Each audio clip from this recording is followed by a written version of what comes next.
ओम शांति। अमृत कथा प्रसंग के सिलसिले में आज दिनांक 30 जुलाई 2025 के लिए अमृत कथा है, जिसका शीर्षक है मृत्यु क्यों आवश्यक है। तो सुनिए।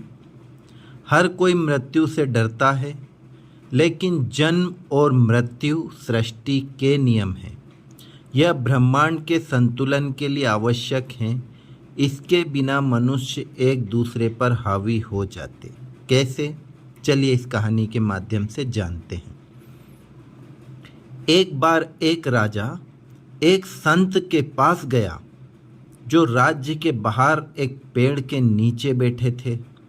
राजा ने पूछा, हे स्वामी, क्या कोई औषधि है जो अमरता दे सके? कृपया मुझे बताएं। संत ने कहा, हे राजन, आपके सामने जो 2 पर्वत हैं उन्हें पार कीजिए। वहाँ एक झील मिलेगी, उसका पानी पीने से आप अमर हो जाएंगे। राजा ने पर्वत पार कर झील पाई। जैसे ही वह पानी पीने को झुके, उन्होंने किसी के कराहने की आवाज़ सुनी। आवाज़ का पीछा करने पर उन्होंने एक बूढ़े और कमज़ोर व्यक्ति को दर्द में तड़पते देखा। राजा ने कारण पूछा तो उस व्यक्ति ने कहा, मैंने इस झील का पानी पी लिया और अमर हो गया। जब मेरी उम्र 100 साल की हुई तो मेरे बेटे ने मुझे घर से निकाल दिया। मैं 50 साल से यहाँ पड़ा हूँ बिना किसी देखभाल के।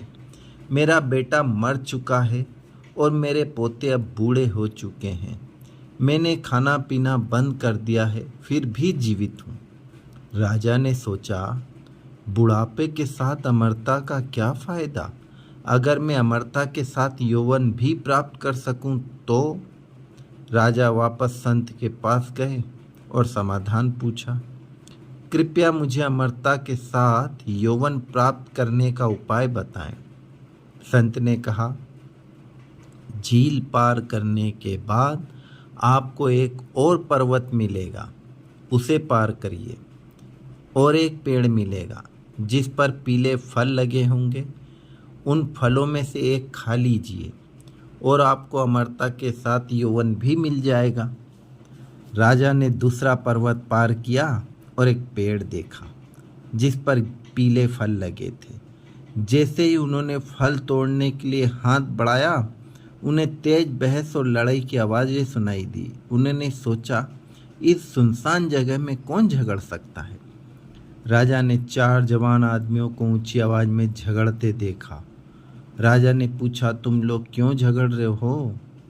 उनमें से एक बोला, मैं 250 साल का हूँ और मेरे दाहिने वाले व्यक्ति की उम्र 300 साल है। वह मुझे मेरी संपत्ति का हिस्सा नहीं दे रहा। जब राजा ने दाहिने वाले व्यक्ति से पूछा, उसने कहा, मेरा पिता जो 350 साल का है वह अभी भी जीवित है और उसने मुझे मेरा हिस्सा नहीं दिया, तो मैं अपने बेटे को कैसे दूं? उस आदमी ने 400 साल के पिता की ओर इशारा किया, जिन्होंने भी वही शिकायत की। उन्होंने राजा से कहा, संपत्ति के इस अंतहीन झगड़े की वजह से गांव वालों ने उन्हें गांव से निकाल दिया है। राजा ने हैरान होकर संत के पास लौटे और बोले, धन्यवाद, आपने मुझे मृत्यु का महत्व समझाया। संत ने कहा, मृत्यु के कारण ही संसार में प्रेम है। पहला, जब आप भगवान स्नान करते समय भगवान का नाम लेते हैं तो वह एक पवित्र स्नान बन जाता है। जब आप खाना खाते समय नाम लेते हैं तो वह भोजन प्रसाद बन जाता है। जब आप चलते समय नाम लेते हैं तो वह एक तीर्थ बन जाता है। जब आप खाना पकाते समय नाम लेते हैं तो वह भोजन दिव्य बन जाता है। और जब आप सोने से पहले नाम लेते हैं तो वह ध्यानमय नींद बन जाती है। जब आप काम करते समय नाम लेते हैं तो वह भक्ति बन जाती है। जब आप घर में नाम का सिमरन भजन करते हैं तो वह घर मंदिर बन जाता है। ओम शांति।